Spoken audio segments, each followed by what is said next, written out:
Welcome to Women Entrepreneurs Radio. I'm your host, Deborah Bailey. And when I started this show in 2008, I was on a mission to promote women-owned businesses and help women succeed by providing resources and valuable tips from other women and men, small business owners.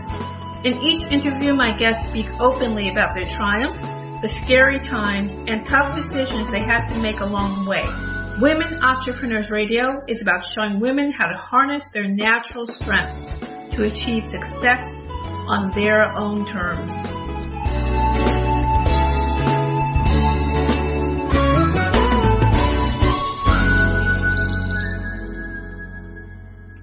Hi everyone, welcome to Women Entrepreneurs Radio. Your host Deborah Bailey. I'm so glad that you could join me today. If you're listening to this on Podomatic, you can also hear it on iTunes. You can hear the show on iHeartRadio, Spotify, and also you can go to Women Entrepreneur Secrets, and there you can click on podcasts, and you can also see a list of the directories where the show is available. And today on the show, I have Celine and Joline Nehoray. And they are the founders of Beverly Hills Lingerie, which is a streetwear lingerie line launched by the Young Sisters. And they launched this line in 2018. And they've had collaborations with Fred Segal and a collection with Cosmopolitan. So they have really accomplished a lot very quickly, and I'm really happy to have them here to share what they've done. So welcome to the show. Thank you so much for having us. Thank you, Deborah. Thank you for the wonderful introduction. Well, what I've read of your company, it just sounds fantastic and exciting. So if you could just share a little bit with the listeners, how did you get started with this company? Yes, of course. We were working on this for about a year and a half before we launched it last September. And we got started because we definitely wanted to fill the gap in the streetwear lingerie market. But we also wanted to build a brand that could be grown across a lot of different categories in the women's market. So we have plans on expanding into more loungewear and swim and, maternity wear and bridal wear. So we really wanted to create a brand that we could grow and be in a really fun women's market. And we love working together, and we love being, our own target demographic. So it's really fun to be a women-founded company catering to women. That's fantastic. So, since the both of you are working together, and I know sometimes working with family could be very interesting. How are you both working that out? Yeah, we're super, obviously we're so lucky to have each other, and the show doesn't go on with just one person. It takes two to create such a company, and we're really just lucky. We put our sisterhood and relationship above anything else, and we make sure nothing gets between it. But I think it's hard to work with family. You just kind of have to know how to deal with yourself and deal with issues that may arise. And, when you think about it, it is tricky to work with just anyone. So when you look at it in that light, and you know that you are going to be working with people, and you really want to work with people that you love, that you like, that you love, that you respect, you kind of just end up putting everything else aside and just being thankful that you are working with a partner that you do actually love at the end of the day. That's how we look at it. So you both born and raised in Beverly Hills? We are, exactly, yeah. And you've also traveled, I think I read from your bio. So do you feel that that's really inspired you in what you do in your career? Absolutely. Most definitely. Travel is such an important part of our life, and we have gained so much knowledge from all these amazing cultures around the world. From their humility and, their work ethic and their style and trends and, kindness and class. It's just so amazing how so many different cultures have so many different amazing values and trends and kind of everything that we want to embody in, hopefully, a global brand. So who would you say are your mentors? Oh, wow. I wish we could say each other. I don't know. Probably other than each other, I would probably just say our parents. They're very, very hardworking and honest people. And I think that's kind of the root of, being a successful business owner, is to just be hardworking and just be really honest to yourself, to your team, and to the community you're serving. Yeah, they're very involved. They're so supportive, so encouraging. It's a beautiful mentorship. It's a beautiful place, and we're in such a good space. That's fantastic. So what have you learned since you started? Wow, I've learned a lot. I'm going to share with you a few of my favorite mantras. I think my favorite is collaborate, don't compete. And that is such an important thing to learn. And maybe women don't learn that until they have their own companies and you're out here trying to, hopefully not, but compete, of course, because it's a market and everyone's trying to reach the top. So collaborate, don't compete really relates to everything in life. And that's such an important thing to know as a woman. And also empowered woman, empower women. So that was something for me when we were starting business that was super, super important for me to just know and teach others and remind myself every day. That's really very inspirational. So what has been your best experience? Best experience just being a business owner? Yeah. Honestly, I think the best experience is to be able to celebrate your highs, because it takes a lot to reach goals, especially when you want to set goals that are out of reach, to keep you motivated. So, I think the best part is actually, taking the moment to say, wow, because it's so easy to be hard on yourself, especially as a woman entrepreneur, especially with so many amazing brands around us. And we are very, very hard on ourselves. And towards the beginning of the brand, we weren't celebrating all of the goals that we would accomplish, the little ones, the big ones. And now kind of we realize the best part about, being creators, being visionaries behind a brand is actually taking the moments to actually celebrate the highs. So that's probably one of the best parts. That's true. That's also something a lot of times women entrepreneurs don't do. So exactly. Too busy. But you're kind of trained to keep going. Yes, that's true. So I think it's so important that you're doing that. So what would you say to someone who's listening and is really thinking themselves they want to start a line or do something similar? What would you advise someone looking to start a business right now? Looking to start a business, I would definitely tell them to fill a gap that they find needs to be filled in a very specific market. And another thing that I would tell them is to definitely pick a market that they're very interested in and that they feel very comfortable with, because it's very difficult to kind of teach yourself a new market, especially when you're teaching yourself how to run a business. So it's really, really nice to be able to pick a market that you fit into as a founder.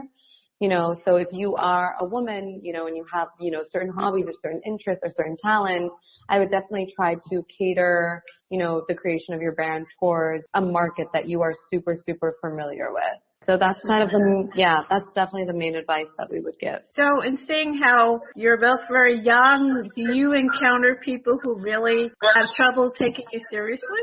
Oh, yeah, absolutely. There are a lot of people out there who are ageist and sexist, of course, against females. And I'm only 21 still, so it's hard to kind of make people take me seriously, especially still being in college, and people might see it as a hobby. And people around me aren't, they don't really know what they're doing yet. They don't know what they want to do. So it's really, really hard to try to convince people of your business and your career and your passion and what you see to be your lifelong future. So it's tough. That was a good question, because I always think about it, how the world is so sexist and ageist and being so young and females in this world. Yeah, they already have assumptions.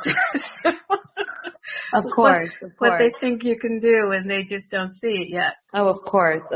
But any industry you are in is a difficult one when you kind of want to race to the top and actually make your mark. So anybody listening right now, I definitely believe that you should put everything aside except for your passions and your dreams. And that beautiful day will come where you kind of find your place in the world and kind of show everything you've been working on and all of your visions and all of your dreams, and it'll all be worth it, hopefully. We still have a ways to go. We have so much that we have coming up, and we're always just kind of in a race, you know, against with ourselves. each other. Yeah. So many short-term goals, so many long-term goals. Did you always see yourself going into fashion and having your own business? Actually not at all. I'm going to speak for myself on this one because I went into USC a couple of years ago as a pre-med student. And my whole life, I thought I was going to be in medicine. I thought I was going to be a doctor. I had all these plans. I was so specific in what I wanted to do with it. And it just seemed to do a whole 180. But the thing that didn't surprise people was that it was a 180 to fashion, because I've always been so into my style and into clothing and fashion and so personable and marketable. So it made sense, but it was definitely a surprise. Yes, that seems like a kind of a big leap. Yeah, it's complete opposite. Yes. Sounds like this is what you really have a real affinity for doing. Yes, absolutely. That's what I figured out for sure. Now I'm so certain and so sure of everything. So what do you see as far as, you know, what you're doing with your brand? Do you see yourself expanding beyond lingerie? Oh, definitely, definitely. We have plans on expanding into more ready-to-wear pieces. Definitely swim, bridal, maternity wear, more loungewear, more sleepwear. Accessories. Yeah. So we have it all in the works. Wow, that's fantastic. Yes. So what's your typical day look like with your business? I wish we had a typical day. But that makes it exciting for sure that we don't have a typical or routine, like desk job kind of day. We're always, I guess, having different sorts of days. It depends on meeting scheduled that day, if we're going to be working on our laptops in the office all day, if we're going to be downtown dealing with inventory, or if we're shooting. It's so different, but it keeps it so exciting that our schedule and calendars look completely different every day. I'd say the most typical day, of course, is being on our laptop in Spring Place, working, which is our collaborative workspace. And I guess a typical day kind of starts at, let's say, like 7 in the morning, 7:05. We kind of run through all of our emails. We either rush to, our warehouses or to a photo shoot. Or meetings, just like my sister said. We meet with a lot of our independently contracted team members, so we have a lot to do with them week by week. And other than that, we kind of try to keep things exciting by traveling and, we're invited to a lot of events and speaking events around. So we travel and we do stuff like that, which keeps things, fun and out of routine. And it keeps us creative, which is great. Every business has its challenges along with success. When did you realize, yes, this is it? We're doing what we should be doing? I think, wow. Well, we started off with the mindset of we are going to do what we need to do to turn this into a global brand and to turn it into a career that we always envisioned. Yeah, I don't think it was ever an option in our minds to turn around or to think of plan Bs or anything. When we went all in on this, we went all in. We knew we were going to be doing this for a while. We put our hearts and souls into it. But in terms of like realizing we're on the right path or figuring out success, if there was a certain day, there have been a lot of things and experiences and days and, of course, high highs that have given us like validity. Of course, getting into Fred Segal on Sunset was a big source of happiness, validity, success. So that was an exciting time for us. That's fantastic. And when you're encountering, as we were mentioning before, a lot of men or the CEOs of many of these companies, how do you deal with that, or have you had to run into any kind of issues around that? So far we haven't, thank God, run into any issues. I think we're really, really good with surrounding ourselves with female founders, female entrepreneurs. We have such a good circle around us and have met with so many female founders and inspiring female leaders and thought provokers. Our social circle is, I think, full of females. So we haven't encountered any bad experiences, thank God, with male CEOs or founders, and haven't been, taken advantage of or anything. So you're really building that foundation and the networking, because that is so important. Yeah, it is. It's important to surround yourself with like-minded people and to just build a happy community. So, we touched a little bit about your goals and everything. And what are your short-term goals? Your long-term, of course, you're expanding into many different things. But what would you say some of your short-term goals are? Some of our short-term goals, we have actually a few amazing models in mind that are on the top of our list to work with, because we definitely are very, very picky with the faces we like to attach to the brand. So we do have a lot of, little short-term goals with creating, I guess, amazing campaigns coming up with some super amazing set of ladies. Yeah, and just special products and collaborations, collections, hopefully for the holidays. Just some, fun. By the end of the year, I would say our short-term goals, like by January 2020. Complete. Yeah. So do you feel that you've had to, I guess, defy social expectations maybe of you? Of course, yeah. Lingerie was not never, but it was just becoming something that people were wearing out and styling as outerwear and streetwear recently, which was why actually in 2016, why we decided to start working on this and just found the white space in streetwear lingerie. There was no market, there was no company directly encouraging girls to wear lingerie streetwear. So it's definitely defying norms for sure. How we style our products. Some people even see it and be like, why is that girl wearing jeans with her lingerie, and be confused. And then some people are like, oh, of course, this is such a trend now. It's such a norm. It's such a social norm right now. And how also have there been any, cultural expectations that you felt that you were defying? Yeah, of course. We're Persian girls. I don't think lingerie is necessarily one of the most celebrated traditional aspects or fields, of course. So I definitely feel like we are we are an unconventional brand in a very conservative community. Defying odds, defying a lot of expectations. Definitely. As two young Persian girls in a small community in Beverly Hills who started a lingerie brand. Well, it's so inspirational, though, I think, in general, to women and to young women and just to see what's possible. Yeah, definitely. You always just have to try and take risks and do something out of the ordinary and defy norms, expectations, because that's when people start noticing, and it's just unconventional and, boring and ordinary isn't something people notice. So you really just have to go out there and do something different. Change something up, take an idea, change it, take it something once traditional, change it up, make it exciting and interesting and grab people's attention like that. So where do you see your company in, say, 5 years? Just a lot of global expansion, hopefully in department stores all over the world. Wow, you know exactly what you want and where you're going. Exactly, yes.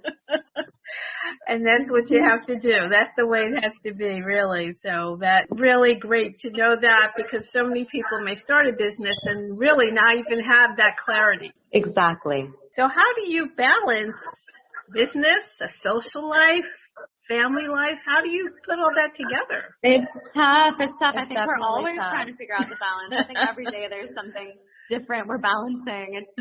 It's all about priorities. But finding the balance is fun because it's finding yourself too. So you kind of just have to try everything out and kind of see what fits best with you.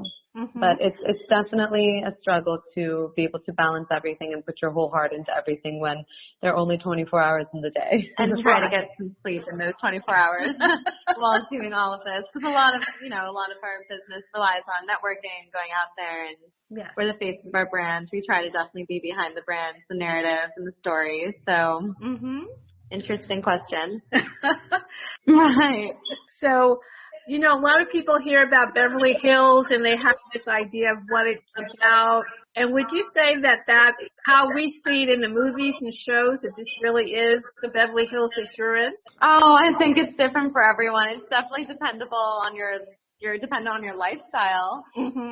There's I feel like it's such a dream for people, but when they get there, it depends how you live and your mindset, mentality, who you're around, what you're doing. But the weather is lovely. The weather is amazing. We're lucky. Oh my goodness. The weather's amazing, and you know we're and the palm trees are beautiful. That sounds great. Definitely. But a lot of people have to deal with snow and everything. It always looks so wonderful. Well, we when love you the see cold it. too. We do a lot of traveling all around in the cold. So a little bit of everything is nice. You know, you get a little bit of that, then you can get to go back home to the beautiful weather and everything. So that's exactly. That's a way to balance it out. So please share with everyone where they can find you, maybe your website or social media, anything you want to share. Yeah, of course. Yeah, we're our website is just BeverlyHillsLingerie.com. Our Instagram handle is as well Beverly Hills Lingerie. Twitter, Shop BHL. You can find our products online at, again, like I said, Fred Segal on Sunset Boulevard. And yeah, we're always open. We love questions, feedback, comments. You mentioned before about you had some mantras and things to help you stay on track. And overall, how do you deal with that energy? How do you stay, positive and focused? I think it all goes back to gratitude. You have to be grateful for who you are, what you have, what you're building, who you're becoming. So I really think when you can embody a lot of gratitude in your everyday life and turn it into a practice and a lifestyle, you're able to navigate naturally out of bad energy situations and kind of attract and radiate the good energy. Before we wrap up, because I know you are busy and I'm sure have a lot that you've got to get to, but I want to thank you so much for joining me. And it's been an absolute pleasure, Deborah. Thank you so much for your time and for your kindness and your thoughtful questions. We absolutely love sharing. We had a lot of fun ourselves with you. Thank you, Deborah. And our brand with you. Thank you so much. Thank you. I think you're an inspiration, and I'm sure the listeners are going to really be excited to hear what you're doing and be looking out to see what you've got coming up next. So thanks so much. Yes. Thank you. Thank you so much, Deborah. You're so welcome. So everyone, I know you enjoyed this show. Please share it on social media. Let your friends know to listen in, and also visit the store, visit the website, and definitely see what these sisters are doing, and keep an eye on them as they go forward. Thanks again for joining Women Entrepreneurs Radio with your host, Deborah Bailey. We will see you again next time. Thanks. Bye-bye. Thank you. Bye. Thanks for joining us. You can also join in the conversation on Facebook.com/Women Entrepreneurs and on the website, WomenEntrepreneurSecrets.com. And don't forget to listen in on dvcoach.podomatic.com and on iTunes.